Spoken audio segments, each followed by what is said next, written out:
When I was traveling with Swamiji in Italy one year on a pilgrimage tour, we went to, some of you have heard me tell this story before, but I believe it was Siena, although I'm not sure what city it was, in which they told this story, which was one of the most beloved legends of the town, in which some bandits had stolen the consecrated wafers, which are considered to be Christ himself.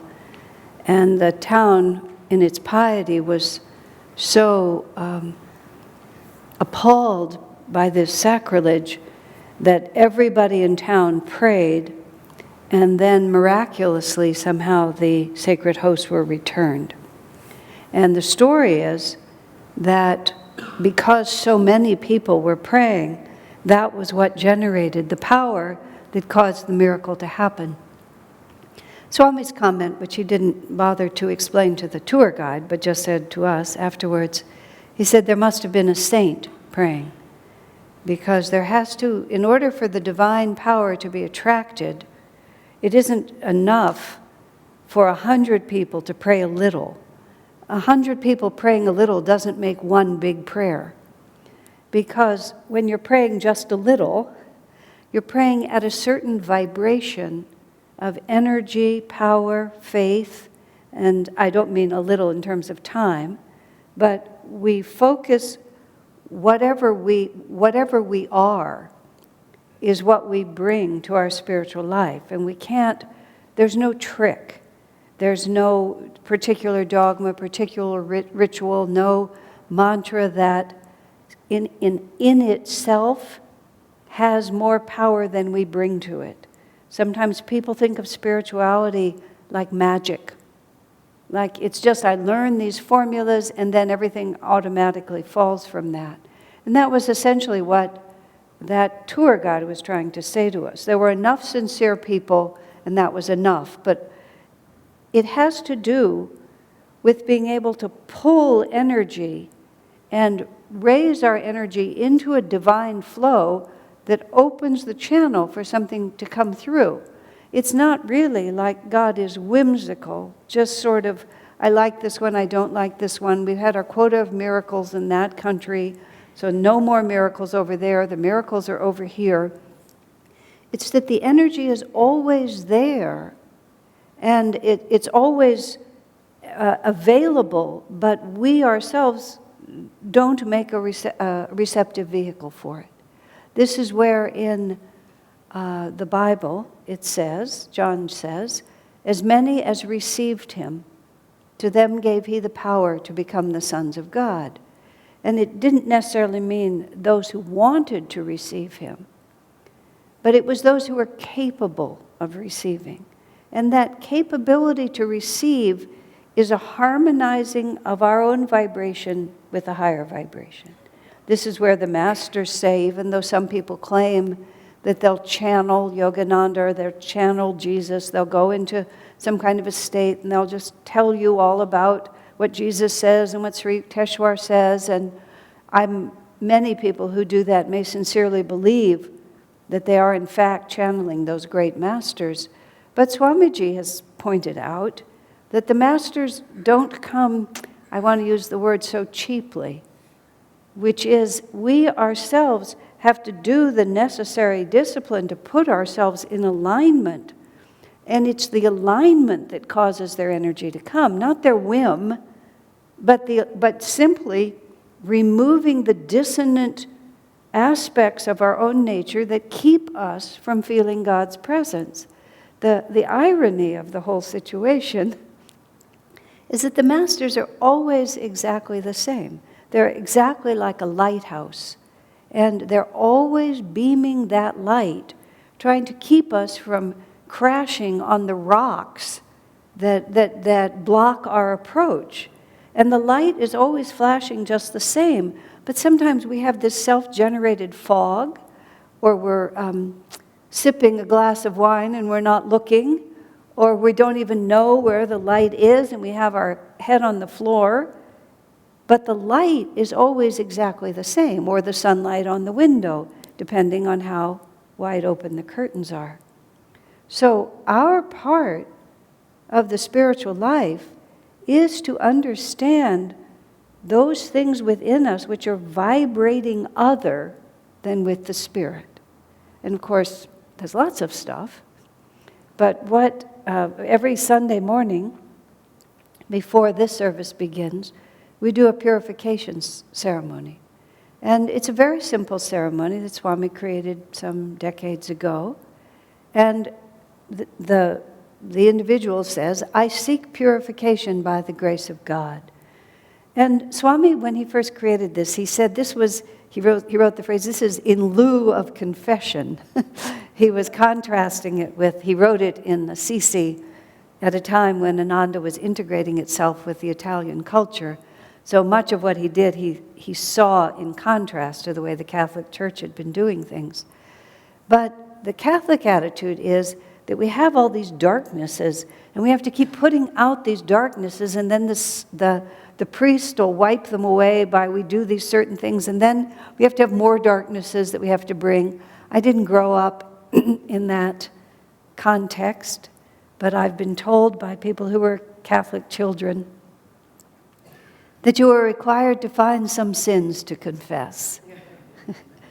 And if and children talked about how hard they had to work to find sins and find out what qualified as a sin. And then I see some of you nodding your heads, that somehow you had to always be thinking about what was wrong with you. And then the priest would make it okay, but then the next week, I guess it would just all start over again.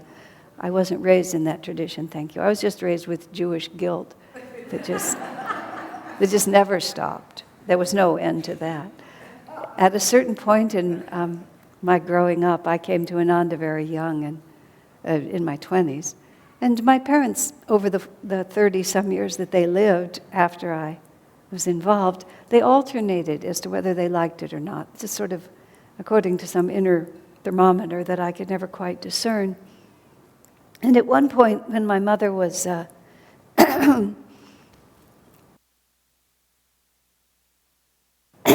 was having one of her not so fond of it experiences. What happened, you see, is when Swamiji wrote the oratorio in 1984, my mother discovered that I was a Christian, which somehow she'd managed not to know until that time.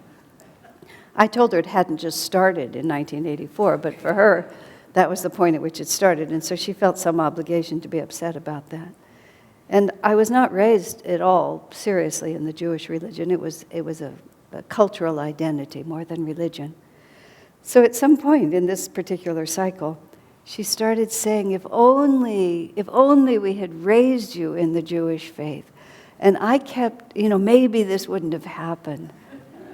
And so I started trying to comfort my mother by telling her, not really, Mother, it wouldn't have made any difference.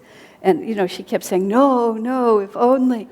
And this little voice inside my head said, let her take responsibility. So instead of saying no, I said, yes, Mother. If only. And then we just mourned the tragic thing that had happened.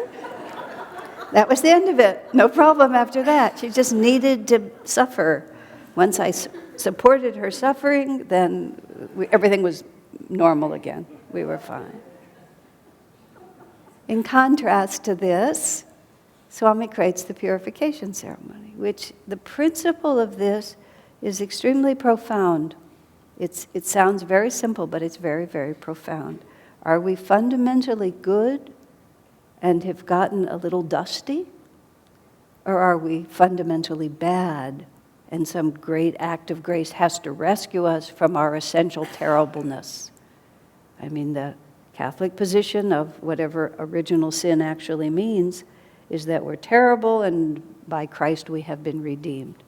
There's a lot of good teaching woven in there, but this fundamental idea that we're bad and that we're always, if God's grace is taken away for a second, we fall into this pit of hell that we'll never come out of because we are so awful, or are we divine in our nature and all we have to do is dust ourselves off a little bit, when everything that is a misunderstanding is taken away, we discover that we are now and have always been infinite, joyous, free, perfect, whole. I prefer the second one. It's more relaxing, makes it easier. But nonetheless, we are still in this war, this battle of Kurukshetra, which is what the Bhagavad Gita is about. The field of Kurukshetra, in which the forces of materialism and the forces of the spirit fight until the death. And that battleground is us. It's just our internal consciousness. And we have the superconscious on one side that says, come home, be what you actually are. And we have the subconscious on the other that says, oh, that's really too much trouble. And probably God doesn't really love you anyway, and you have so many other desires, it's not really going to work for you, and why, like this. And we stand here, and that's the whole of spiritual life.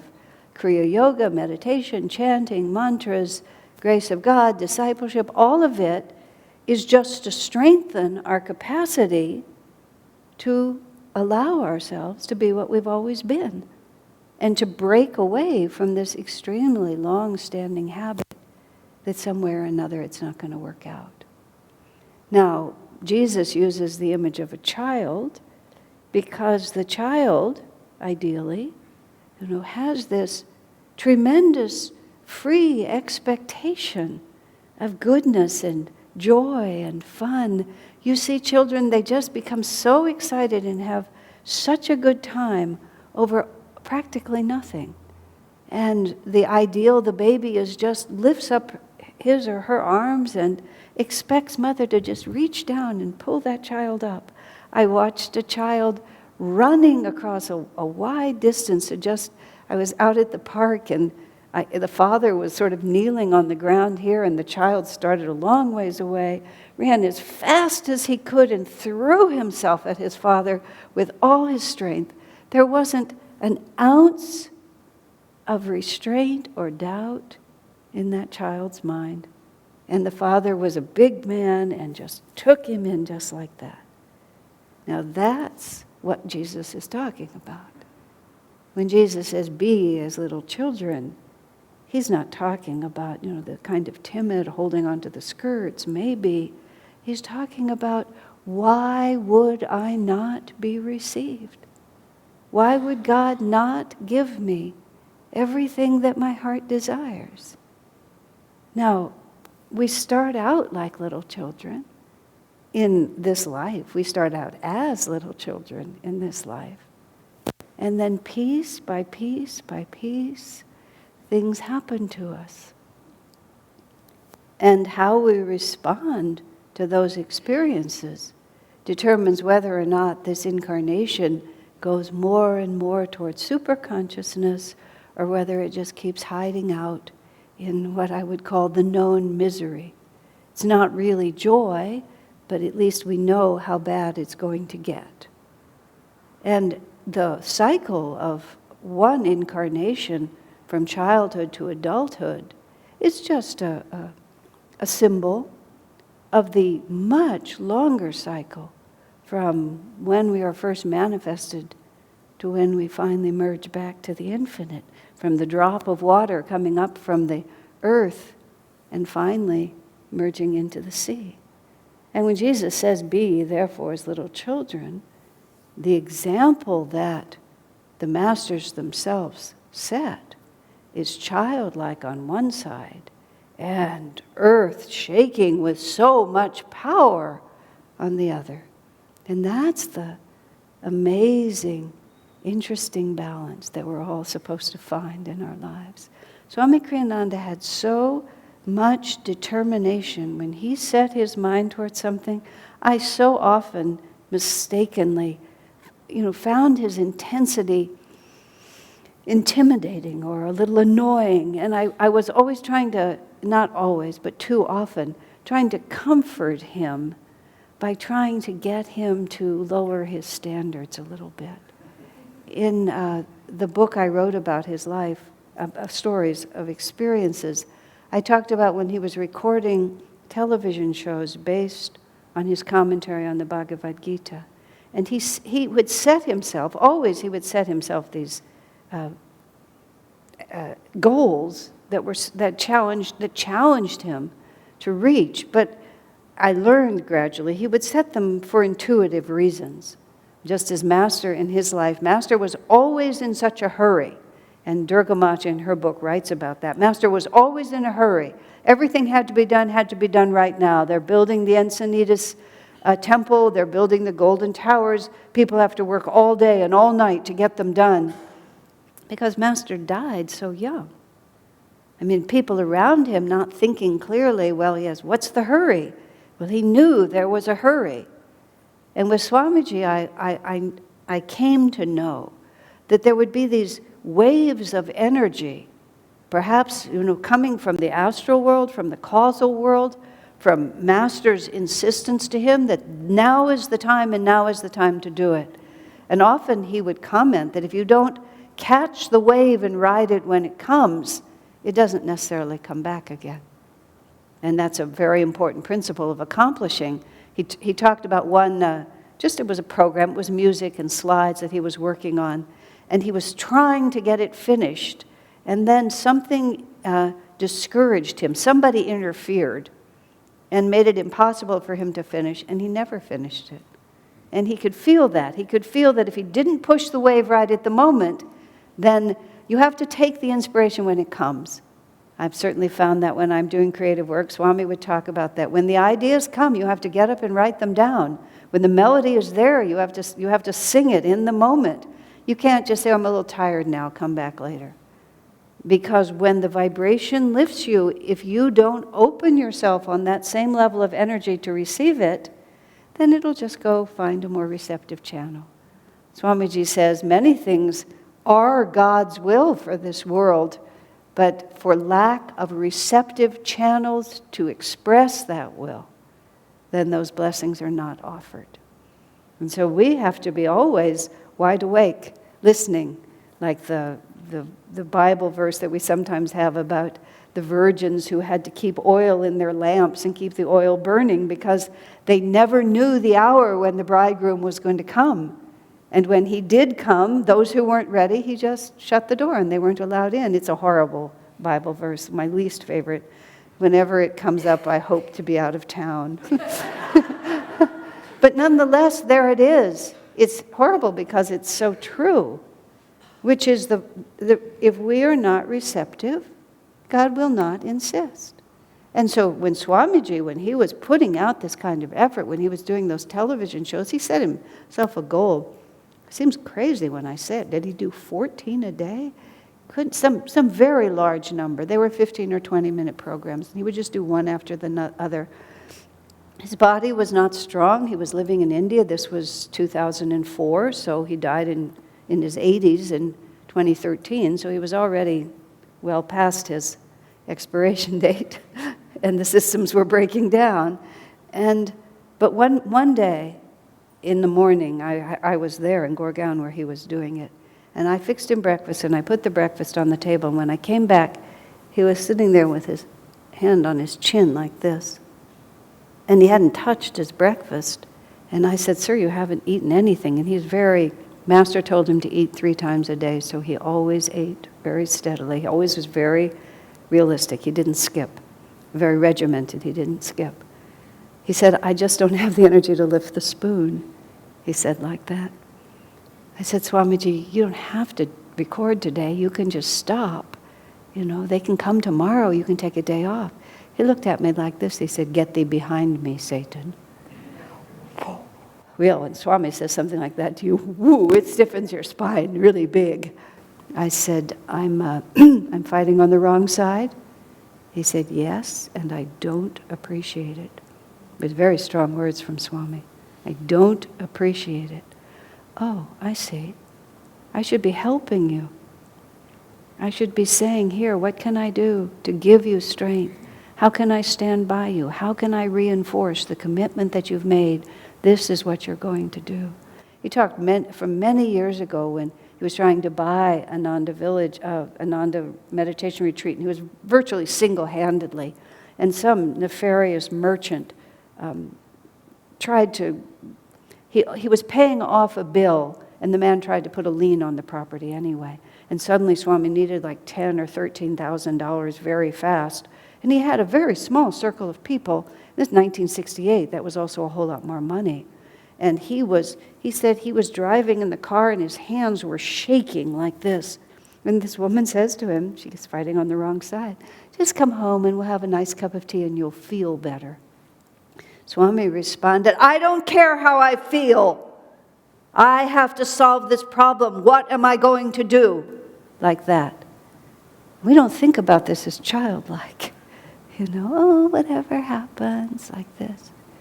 But this is the difference between 100 people saying, oh Lord, why don't you return the host? It would be nicer if you did. And one saint saying, I will die praying until they come back. Because that God is also that power. And I think all of us, the power of God, Swami writes about it sometimes. Sometimes it's a little intimidating, isn't it? Many people, when they first hear Master's voice, especially if they hear first those SRF recordings where Master is exhorting people to pray with him, you've had all these little private experiences with his sweet eyes, and you're just feeling like, this is finally this where I can hunker down and be comfortable, and we're being baby-like rather than childish. And then we hear Master's voice, just the power of the universe. Swamiji said, you have no idea how much power he channeled. And it frightens us. It frightens us because that's us. That's who we have to become. And God gives us opportunity after opportunity after opportunity to face into it. And that's why our tests come.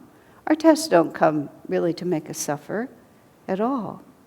Our tests come to prove to ourselves of what stuff we are made. Because that's what we have to push aside. That's the purification.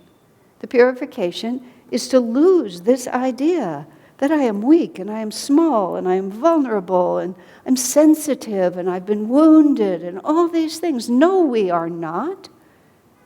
We are children of God. All the power of the universe is mine. I am one with the infinite and the power of the universe is mine. People express it in different ways. But way deep in ourselves, that's the project here. Krishna calls it slightly the carping spirit. But what that means actually is that everything that finds a reason why I don't have this force within me.